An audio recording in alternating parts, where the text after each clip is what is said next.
การต่อเลยทุกคนเนี่ย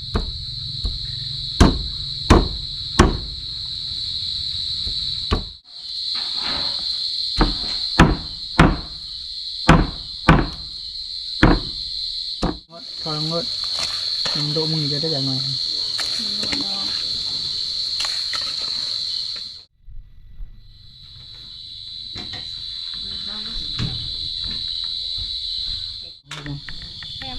นั่นจะดี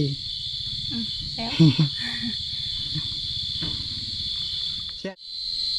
บุ้ยแกงไก่ที่เราบุแซ่บบุแซ่บนั่นเลยต้มไก่กันมีแซ่บละกินข้าวเบียร์ละย่าแล้วครั้งแรกของพลอยนะมื้อเกี่ยวข้าววันคืนครั้งแรกของเพื่อนนะเกี่ยวกับกันคือมื้อกลางเว้นคือเดียวเท่ากับหาเกี่ยวบนที่มันเข้ามันมีลมเพื่อนมันยังได้ไหวเนี่ยถ้าสบายดีแล้วก็สวัสดีพ่อแม่พี่น้องFCทุกคนที่ติดตามชมสมบคองตอนค่ำๆมาเนี่ยกันวันนี้บคองกับพี่ได้ไปมัวหน้าเลยคนในกลางเว้นบคองเฮ็ดจูเฮ็ดเทิร์นเฮ็ดวิละวันนี้คองว่าเสียนไปเกี่ยวเข้าไปเกี่ยวกลางคืนเอาทุกคนเลยเพราะว่ามันยังมีฮ้อนแน่ไปเว้นฮ้อนเดียวรอเดี๋ยววันนี้บคองก็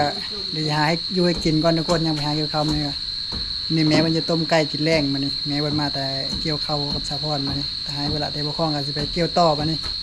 เกี่ยวกลางคืนแล้วนี่เดี๋ยวหากินข้าวก่อนทุกคนเลยเสียนต้มไก่แล้วก็แม่มันต้มไก่แม่มันจะกินต้มไก่ไก่ตัวเนื้อด้วยก็ไก่ฟูแล้วไก่แม่นี่แม่ไก่ฟูเนาะไก่ฟูเหลืองเนื้อด้วยกันเลยต้มน้ำมาแล้วล่ะมาเดี๋ยวเราก็คลองที่โลคนท่าสะพอนกันสะพอนไม่อาบน้ำทุกคนเลยต้มแซ่บๆเลยมันบิดตะเฮิงได้ไม่ได้กินต้มไก่ต้มจะเบอร์มะขามเข้าเรื่องปีเรื่อง2-3 ปีมันเข้ามันทุกคนเลยไปเกี่ยวข้าวข้าวใต้ที่เกี่ยวไปจมทางนั้นวินแม่เพื่อนจัดการแต่เช้านี่แต่บกคองไม่ได้ไปมุ่หน้าไม่ได้ไปเกี่ยวข้าวไม่อยู่เทิร์นเพราะไปเกี่ยวมาแรงเพื่อนเลยดีค่า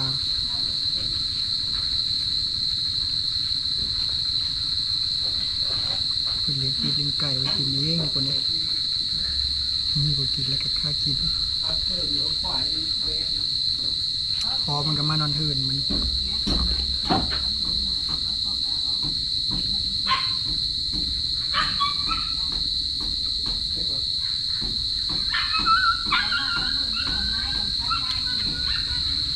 ใช่ที่มันเกี่ยวเข้าไว้แล้วนี่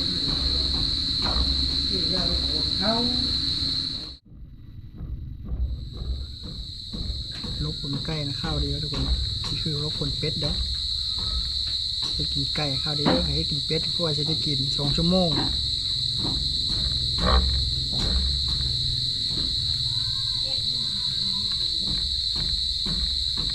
ต้องเย็ดข้าว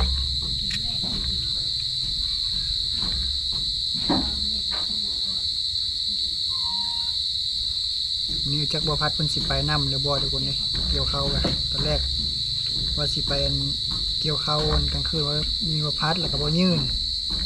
ไปนะแต่ไม่จักแน่เลยบัวพัดกันเห็นว่าทะเลเพิ่นทะเลซักเคืองเห็นว่าทะเลมาแต่หน้าอยู่ไปเลี้ยงควายมันบ่ได้มีคนร้อยเยอะไปเดี๋ยวไปคนเข้าอยู่หน้าบึงล่ะบัดนี้เข้าไปทันไม่แห้งทุกคนเลย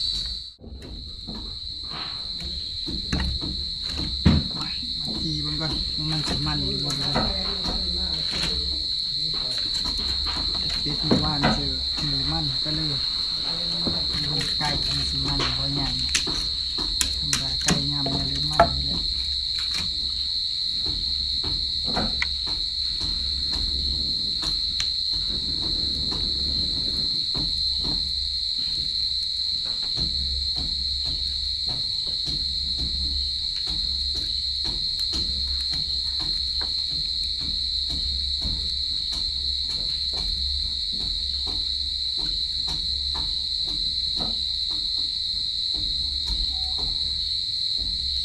จะเลาะพ่อแม่จะต้มมูกเนี่ยมันจะต้มมูกลมปกอยู่เริ่มมันเลยทุกคนเลยมันมันคือเป็ดไก่มัน ได้กินเป็ดนะโอ้ยก็จะได้กิน2 ชั่วโมงมีจะได้กินนะทุกคนเลยใกล้จะข้าวเดียวใกล้ครึ่งชั่วโมง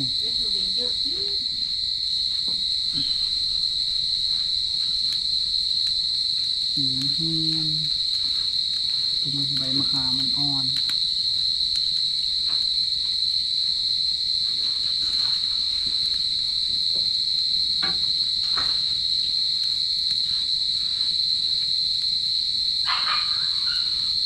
พรไม่ลงอาบน้ำเดี๋ยวห้องกับตีท่าจะพรก็ได้ที่เคยจะพรจัดการต่อมาคลองที่ลงหาอาบน้ำก่อนนี้ไปเกี่ยวข้าวกันทั้งพัดไปก็ได้ไปกับสะพอน2 คนแล้ววันนี้สะพอนไปเป็นครูมาคลองที่เนาะเพราะว่ากลางเว้นน่ะสะพอนเป็นเกี่ยวแล้วนี่สะพอนไปเดียวได้ของยาน มันเลยร้อยเลย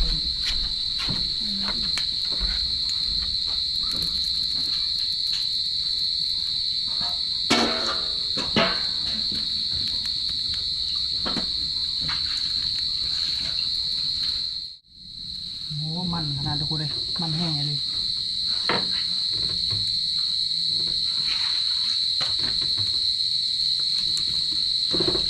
แต่อะไร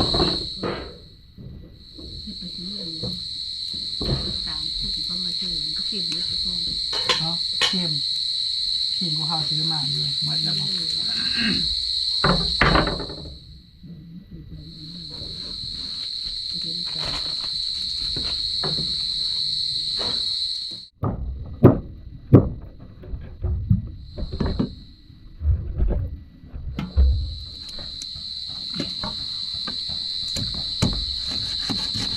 กินไว้ยี่รอกไก่มันมีเหนียวคือเป็ด ข้าวต้มเอาไว้เนี่ย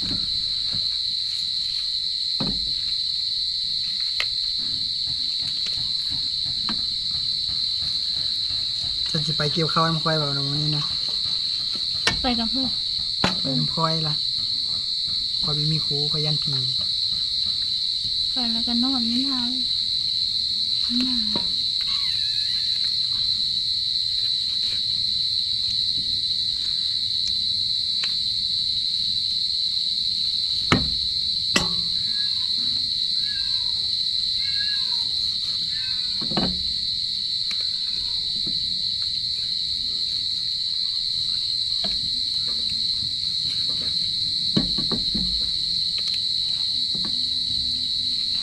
น้ำให้พอต้มท่าป่ะแล้วจังไม่จังปรุงเอาเนาะ คือต้มน้ำทาป่ะ ไม่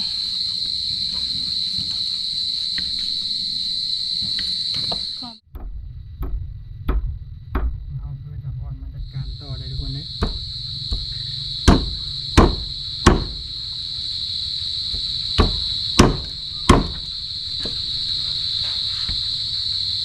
ตอนง่ายๆแล้วนะจาน คือตอนใหญ่หลายตอนน้อยอีพอนะยังมีได้กินน้ำมูมีได้เธอได้นั้นผักตอนใหญ่เลยตอนน้อย ห้ามอย่าห้าม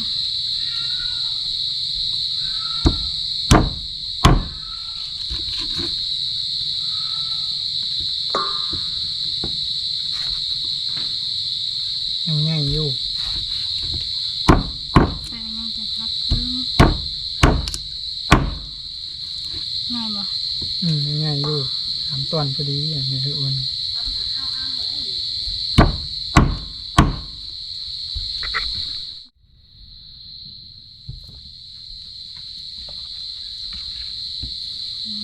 ขามัน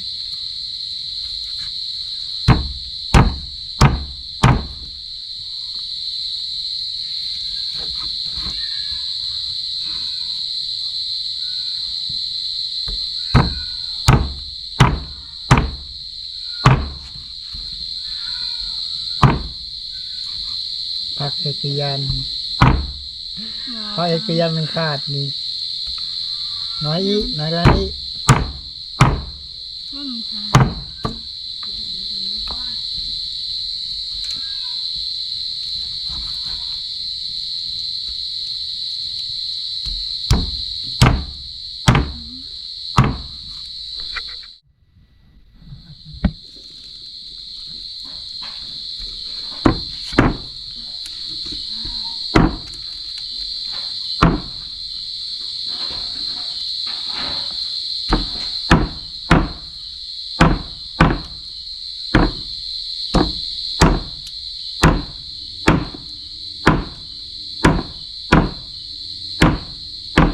พันธุ์มันขาดเด้อ ค่ะ ขาดแต่ว่าจะได้หูข้อไปแล้วมันบอกกัน ฮะ ว่าจะได้หูข้อว่าคือ FC รักยิงเป็นนั่นเริ่มมาแบบนี้ว่าพี่ย่อเลยนะว่าจะได้หูข้อพู เดี๋ยวมีเอา เอาพี่ย่อ อืม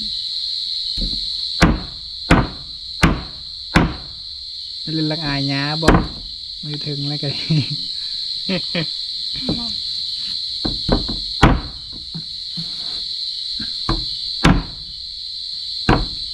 ปกติเขาจะเป็นคนเงียบอยู่แล้ว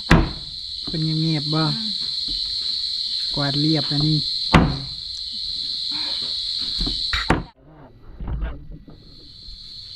อืม เอาลงมันเป็นน้ำพดละเทียงวะทองวะมันโดมือจะได้อย่างไร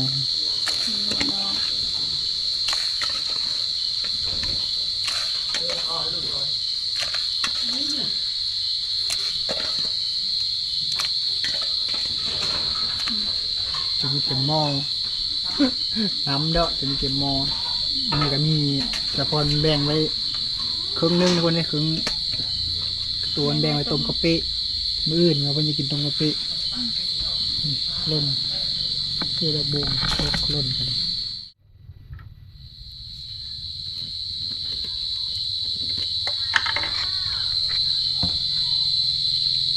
นี่เขาก็มาปรุง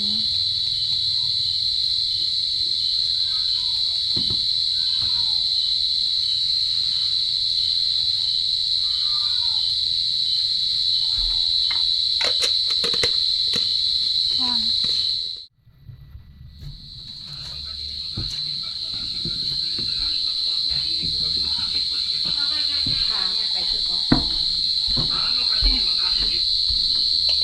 แหวนมองหาพุทธแล้ว มองกระพุนแล้วมันใบมะขามลง มันเนาะไก่เนาะมันคือเป็ดเมื่อวานนี้เนาะเป็ดเมื่อวานนี้มันบ่มัน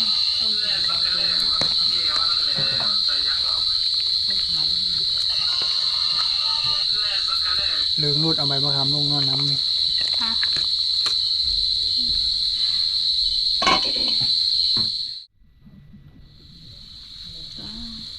ตุ้มไก่ห้าจะทุกเลยพี่น้องหมอคน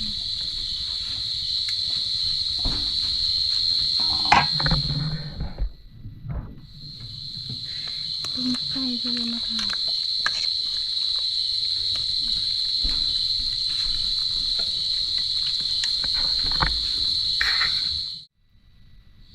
ไก่ห้ากระทุกเลย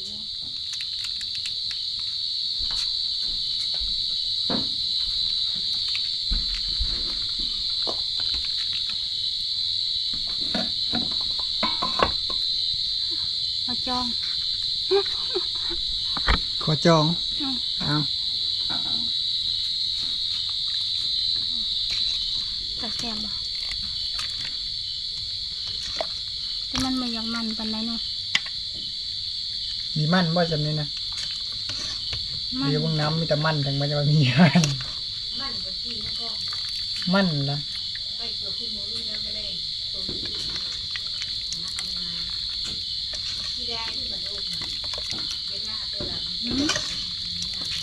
ไม่ใช่เคยนะคะ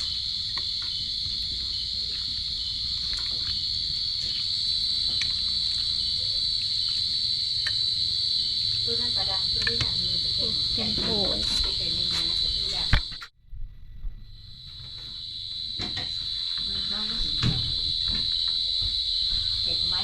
มันเข้าไปในคน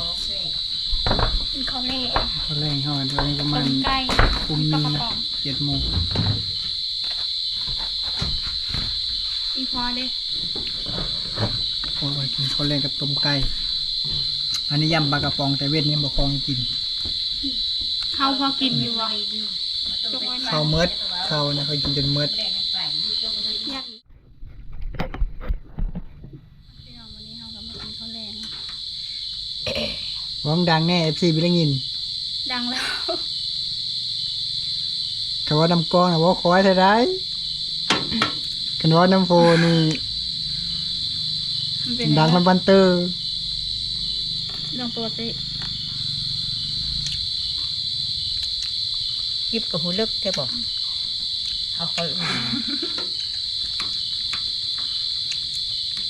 หูวิลึกวิลึกนิดมันคอยเสียงมันคอย การจะว่าผู้ใหญ่เนี่ย เป็นอะไรแซ่บอยู่บ่เจ้าให้บ่ แซม อันจะดี แซม แซ่บอยู่บ่แม่ลูกเบอเฮ็ดนะแม่ แซ่บ แซ่บ เอาทางเลย คือต้มไก่นั่นแหละแซ่บไก่ใหม่มันอ่อนเทียงนี่แกงหน่อไม้ก็มาแรงต้มไก่ไงแกงไม้เป็นแซ่บนะ ลองซิมก่อนเฮากันเบิ่งแซ่บทำลำลือบ่ ไข่แดงมันจะอึดดึง มีแซ่บมันคำลำลือบ่มีแซ่บเป็นคำเดียวย่า บุ้ยแกงไก่กินแล้วบ่แซ่บบ่แซ่บนั่นแหละ ต้มไก่กันมีแซ่บละกินคำเดียวละย่าแล้ว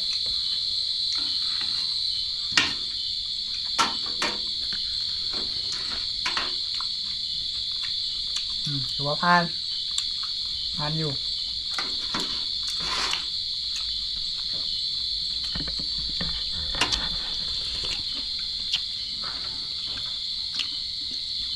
เริ่มพอแซ่บบ่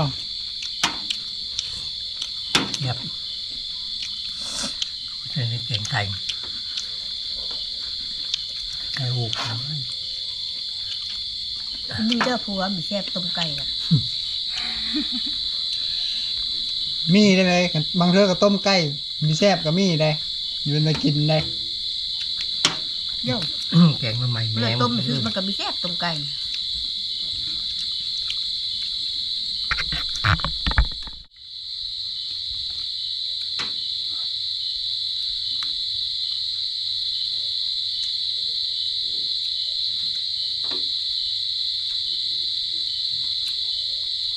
ทอดน้ำเจียวเนี่ยเอา แซ่บ ก็ เล ลื ย ม ค่ะ ว่ามีพริกอันนั้น ทั้งที่ดิบเนาะท ก็ลืมว่ามีพริกดิบแล้วผสมเลยกับอันนั้น ให้ก็มีเจียว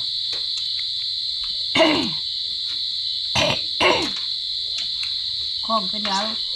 ไปต้มตะไคร้กูนะไปกินแมลงกินข้าวกันบักตะไคร้หาไม้ ำอย่างไรจะพูดเยอะเลยนะ เลยไปต้มแต่หน้าแล้ว เอาไว้จะไปต้มตะหน้าได้ยังไงเอาไว้จะไปเกี่ยวข้าว แม่มันกินตัว เป็นว่า4 โมงมาก ปลาจะไม่ได้เราปลาน้ำมันกว้างพวก จะมองไว้ปลาย น้ำลายไหลไม่ได้ น้ำมันอยู่ตรงที่ จะมอง ทั้งหมดมัน ตัวหน้าเพ่งน้ำแห้งหุ่นใดมองได้ปลาต้อยน้ำลาย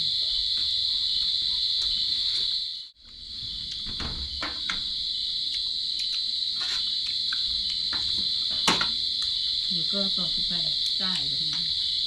ดำครับ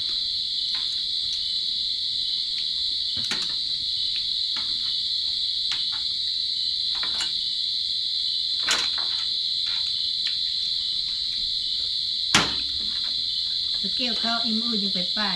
ไปเกมอื่นยังไปเกมอื่นยังไปได้เรียกจะง่อยนานนั่นน่ะน่าจะทัดนะ มืดไปแล้วเดี๋ยวปลา ไปคำเกี่ยวพอดีมัน มืดเพื่อแต่ปลา อยู่ชอดเล่นนานนะ มือไปไม่ได้มือ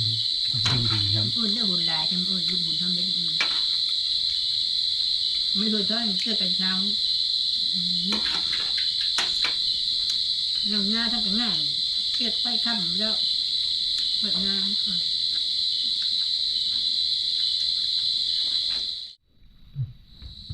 ของจริง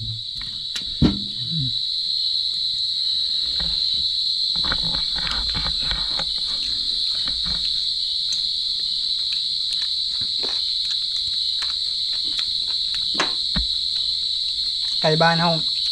ฮาเลี้ยงนะมันมีเหนียวคือไก่ตีเนาะมีตัวเหนียวคือเป็ด ก็คือไปตี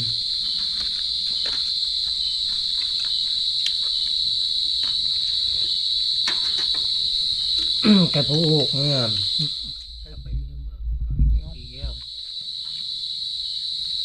เราเป็นมีดไม่เห็นเพื่อจงเชยทั้งไม่กายมีชื่อ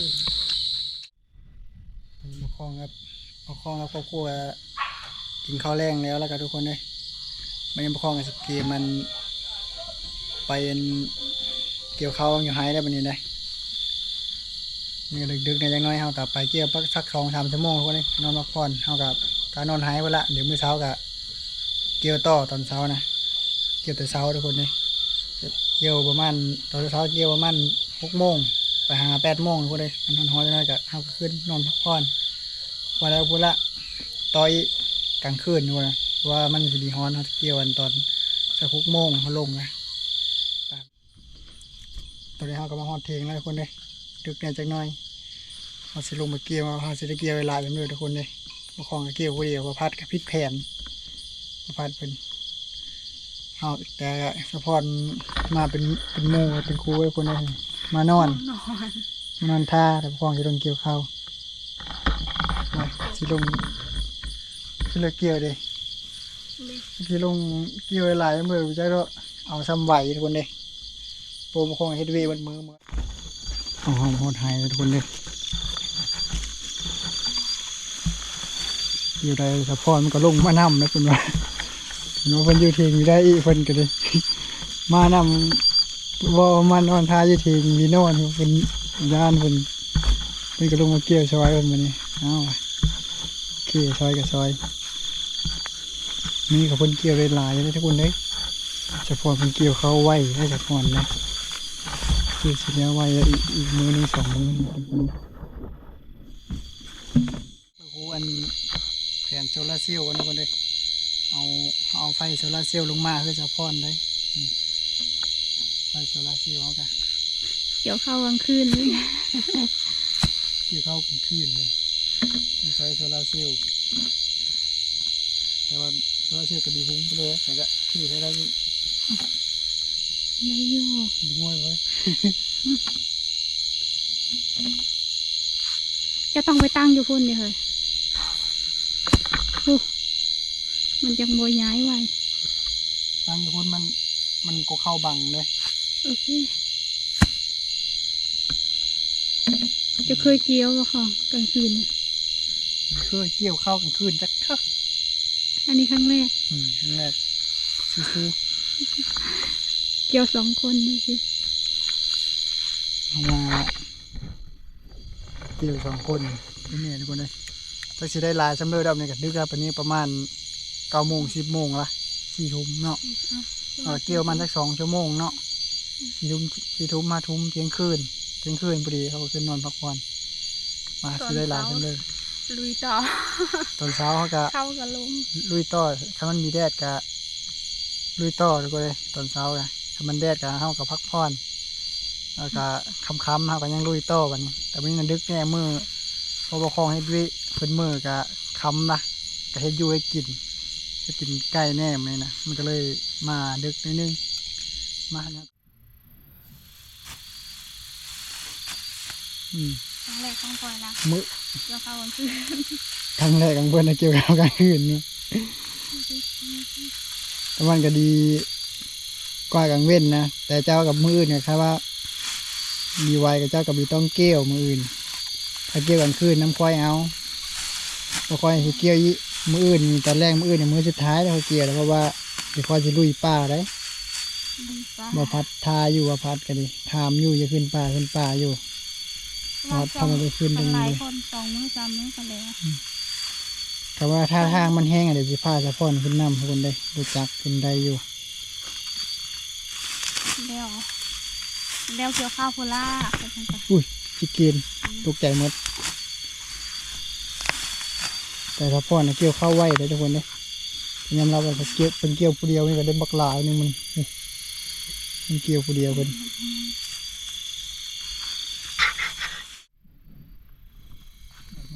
วันนี้เราจะประคองจะลงมือคนรู้สึกว่าผลลงเม็ดแล้วตอนนี้นะบกแปกหลังจากเนี้ยเลยได้นี่แต่เบิ้งละมีโต๊ะด้วยแต่ผลมันลงเม็ดแบบนี้ละมึกเอาไว้นี่คือเดียวถ้าเกิดหาเกี่ยวบนที่มันเข้ามันมีลมเคยมันยังได้ไหวนี่ บกคล้องก็เกี่ยวมือนึงแล้วก็โอเคละโอ้โหในเข้ามือละเกี่ยวไว้แน่นึง จักปีแล้ว เข้ามัน อันนั้นบ่ได้เกี่ยวข้าวนะฮอดบ่10 ปี 10 กว่าปีได้ 10 กว่าปี เพราะว่าคอยไปเฮ็ดเวียนแต่คอยเริ่มเฮ็ดเวียนแต่อายุ13คอยไปเฮ็ดไปปลูกใบยาอยู่ภาคของแล้วก็ได้เงินมากเอาไปพร้าวเฮือน10,000ปลายแล้วก็ไปทำงานที่กรุงเทพต่อเป็นสร้างประปาแรกๆกันเป็นสร้างประปาแล้วก็ต่อทางประปา2 ปีเป็นสร้างประปา2 ปีแล้วก็ไปเป็นสร้างไฟต่อไปเฮ็ดสร้างไฟอีก2 ปีเอาแต่สร้างไฟแล้วก็แต่สร้างไฟมันก็ได้เงินดีอยู่แต่ว่าเฮาจะได้แบบประสบการณ์หลายๆอย่างนะเพราะว่ามาบ้านเฮาอาชีพมันต้องมีอนาคตเนาะเอาแต่สร้างไฟก็ไปเฮ็ดงานร้านอาหารเป็นเชฟร้านอาหารเป็นร้านสเต็กเป็นร้านที่ดังที่สุดดังอยู่แต่ถือว่าดังอยู่เป็นร้านตัวจองเลยจองร้านค่อยนะจองปีนึงจังได้กินได้ร้านสเต็กได้แต่ว่าชื่อร้านมีบ่ ทุกมื้อนี่ก็ยังปีนึงกว่าจะได้กินจองร้านจองโต๊ะนะสร้างกลับบ้านก็จะได้ แซ่บปานนั้นบ่ แซ่บได้ จะเฮ็ดเป็นว่าส ยอด เต็ ได้ ก โอ้คอยเป็นเชฟเนาะคอยก็ต้องเฮ็ดเป็นแล้วเนาะเอาละ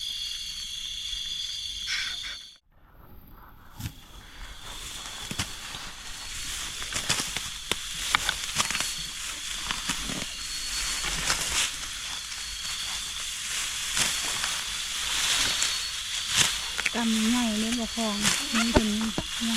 คุณมือใหญ่เนาะคุณมือน้อยเนาะคอยยิบคอยย้อมคุณมือใหญ่เดี๋ยวฮุบเอา กำค่อย2 อันนะคะกำหนึง แต่เงาไม่ได้เอาต่อมัดแต่เอากุกเข้ามัดเอาเลยแต่พร้อมกับจักต่อไว้แล้วแหละแต่ว่าเฮามีเอาต่อมัดเอาเข้าเลยสบายไม่ต้องพกต่อ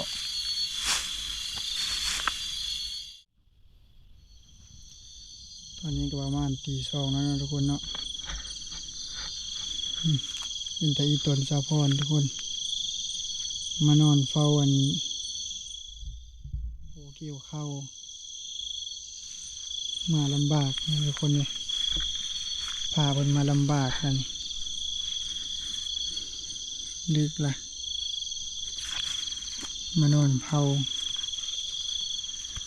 โอ้ของมีผู้มาเนาะโอ้ของก็ต้องเพื่อเวลา